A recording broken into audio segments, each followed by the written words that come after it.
पाक फौज के एक अफसर ने सिपाही को बचाने के लिए अपनी जान कुर्बान कर दी। जी हाँ, ये है मेजर अदनान, वो सपूत जिसने छुट्टी पर घर जाने की बजाय अपना फर्ज निभाया और दौरान ड्यूटी जामे शहादत नोश किया। वो कुर्बानी जो सिर्फ दास्तानों और अफसानों में सुनने को मिलती है, मगर इस बार हम सब ने अपनी आंखों से देखी। 2 सितंबर 2025 ये गालिबन दोपहर का वक्त था जब बन्नू के फेडरल कांस्टेबलरी हेडक्वार्टर पर दहशतगर्दों ने हमला किया। बारूद से भरी गाड़ी धमाके से उड़ा दी गई और दहशतगर्द अंदर घुस आए।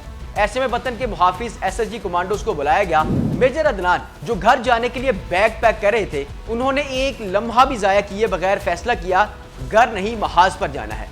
ये फैसला सिर्फ एक सच्चा सिपाही ही कर सकता है, जिसकी जिंदगी सिर्फ वतन के लिए हो। दौरान ऑपरेशन गुमसान की लड़ाई लड़ी गई और 4 दहशतगर्द जहन्नुम वासिल हो गए, मगर एक दहशतगर्द अभी बाकी था।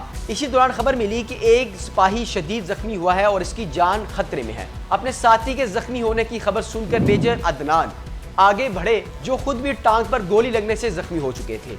जैसे ही वो अपने साथी के करीब पहुंचते हैं, इमारत से आखिरी दहशतगर्द अंधाधुंध फायरिंग करते हुए बाहर निकल आता है। उस लम्हे मेजर अदनान ने अपनी जान हथेली पर रख दी। जख्मी सिपाही पर ढाल बनकर लेट गए ताकि कोई गोली उनके जिस्म को छू ना सके। ये मंजर कैमरे की आंख में भी महफूज हो गया, जिसे पूरी दुनिया ने देखा। दुश्मन ने मेजर अदनान पर गोलियों की बौछार कर दी, लेकिन वो हिम्मत ना हारे। शदीद जख्मी हालत में भी उन्होंने आखिरी दहशतगर्द को अपने हाथों से जहन्नुम वासिल किया। बाद अज़ा इन्हें फौरी तिब्बी इमदाद के लिए अस्पताल पहुंचाया गया। दोनों टांगे काटनी पड़ी, मगर जख्मों की शिद्दत इतनी थी कि 9 सितंबर को वो जामे शहादत नोश कर गई। शहादत से कुछ लम्हा पहले मेजर अदनान की जुबान पर आखिरी अल्फाज थे कि क्या उनका साथी बच गया है, जिसका जवाब हाँ में सुनने के बाद उनकी रूह परवास कर जाती है। मेजर अदनान, वो नाम, वो दास्तान जो आने वाली नस्लों को हमेशा याद रहेगी। ये शहादत सिर्फ एक लम्हे का फैसला नहीं था, ये इसार, वफा और जुर्रत का वो चिराग है जो हमेशा जलता रहेगा। सलाम है मेजर अदनान शहीद को, जिन्होंने अपनी जान देकर अपने सिपाही को जिंदा रखा और अपने वतन का सर फख्र से बुलंद किया।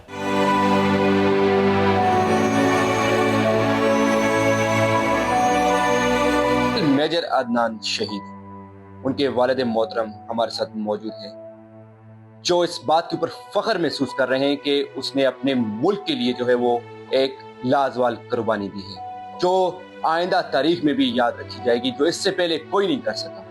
उनकी आंख में हमने आंसू तक नहीं देखा। हालांकि लोग इस चीज के ऊपर तरस रहे हैं कि उनकी आंख में एक आंसू आ जाए, लेकिन इनको अपने बेटे के ऊपर फख्र है और ये फख्री अंदाज में कह रहे हैं कि उसने मुल्क के लिए जान कुर्बान की है। हमारे साथ उनके वालिद मोहतरम मौजूद हैं, उनसे भी बातचीत करते हैं। अस्सलाम वालेकुम। वालेकुम सलाम।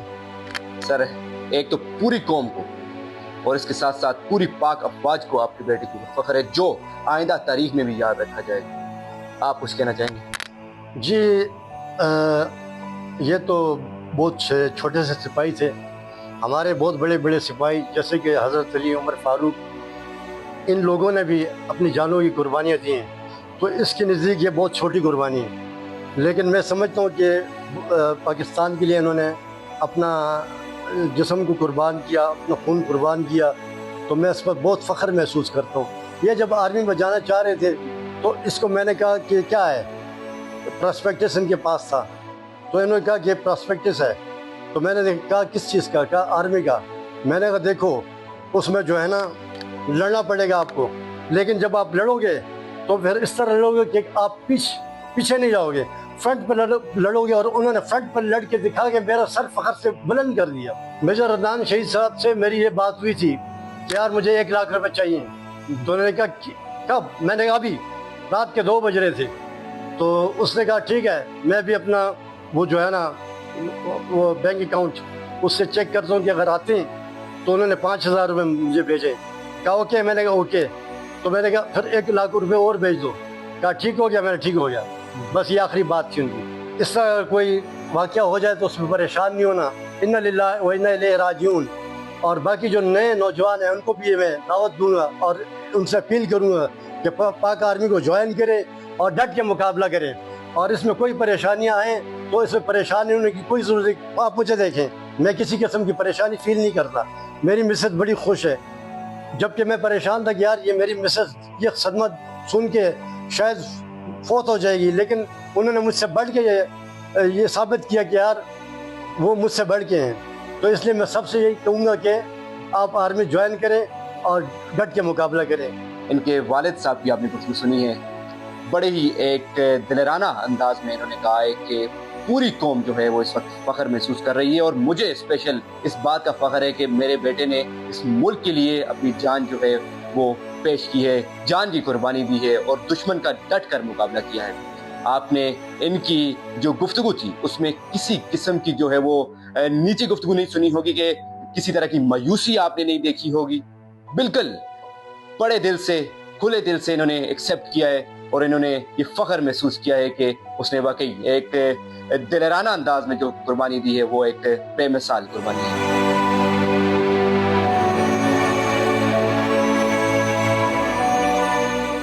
पिंडी की जमीन ने बहुत दिलेर बच्चा जाना था।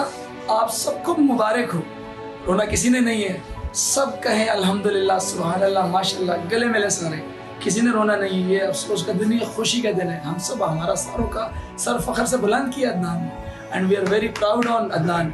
हमें बहुत फ़ख्र है कि हम अदनान के भाई हैं, मैं उसका बड़ा भाई हूँ, ठीक है। हमें बहुत फ़ख्र है, किसी ने रोना नहीं है।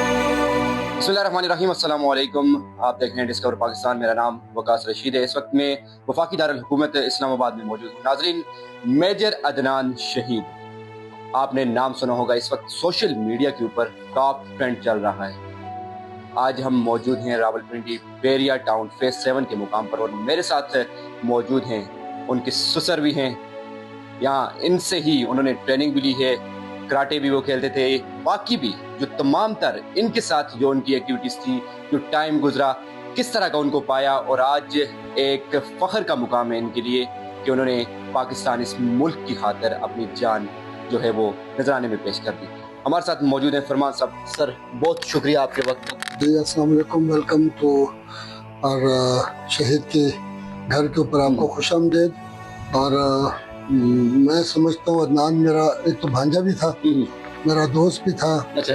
और अल्लाह ने मुझे ये इतना प्यारा बच्चा दिया, वो मेरा दामाद भी था, मेरा बड़ी भी था। मेरे उसके साथ बहुत सारे ताल्लुक़ हैं और शागिर्दी मेरी वो मुख्तलिफ, मैंने कोई 12-13 किस्म के आर्ट्स, जो एडवेंचर या मार्शल आर्ट या जो भी खूबसूरत जो ज़िंदगी में उसकी ख्वाहिशें थी वो सारी मैंने उसको ट्रेन किया माशाल्लाह। एक वो वॉर मशीन जिसको आप कहते हैं ना, जंगी मशीन था वो। और वो बचपन से ही एक पैदाइशी कमांडो था। ये ट्रेनिंग तो वो कहते हैं ना कि उसकी कोर्स की ज़रूरत थी, उसको सर्टिफिकेशन की ज़रूरत थी। बहरहाल वो पैदाइशी बहुत गुरीला किस्म का इंसान था और सच्चा इंसान था और सच्चा इंसान था। उसने कभी 1 रुपया फ़ी नहीं दी, हमेशा वो स्कॉलरशिप पे पढ़ा है। अच्छा। फिर वो स्पोर्ट्स, उसने कोई भी स्पोर्ट्स के उसमें एक्सीलेंट रहा है माशाल्लाह। कराटे में वो चैंपियन, नेशनल चैंपियन, जूनियर वो लगातार रहे। और उसके बाद पैराग्लाइडिंग में वो माशाल्लाह चैंपियन, तीरंदाजी में वो पहला पाकिस्तान का जूनियर का नेशनल चैंपियन है वो माशाल्लाह। रॉक क्लाइंबिंग में वो पाकिस्तान नंबर 1 रहा है, फ्री रॉक क्लाइंबिंग में भी वो पाकिस्तान नंबर 1 रहा है। उसके बाद ये एडवेंचर के जितने भी और है, जंगल सर्वाइवल ट्रेनिंग है, रेपेलिंग है, रॉक क्लाइंबिंग है, जस्ट नेम इट, राफ्टिंग है, बंजी जंपिंग है। वो बच्चा था कि वो उस चीज़ का एक्सपर्ट था वो माशाल्लाह। तीरंदाजी में वो बहुत ही कोई माहिर किस्म का तीरंदाज था। और बॉक्सिंग, मिक्स मार्शल आर्ट, तो मतलब मुझे भी अभी याद नहीं रहता मैं उसको कितनी चीज़ें मैं उसको सिखाता रहूँ। और कोई चीज़ उस बच्चे ने मतलब नॉर्मल अंदाज में नहीं की माशाल्लाह। वो जब उसका पहला जब आर्मी का लेटर आया तो मुझसे पूछा, मामू मैं जाऊँ? तो मैंने कहा बेटा लेटर आता नहीं है, जब आ गया तो वापस आना नहीं है तुमने। तो वो माशाल्लाह ऐसे किया कि अभी तक वापस इस दुनिया में नहीं आएगा, लेकिन वो अल्लाह के पास जिंदा है और वो रिस्क पा रहा है। और हमें बड़ी खुशी है कि हमारे बच्चे एक ऐसे मुकाम पे अल्लाह ने उसको सरफराज किया कि हमारे पूरे खानदान का सर उसने फ़ख्र से बुलंद किया।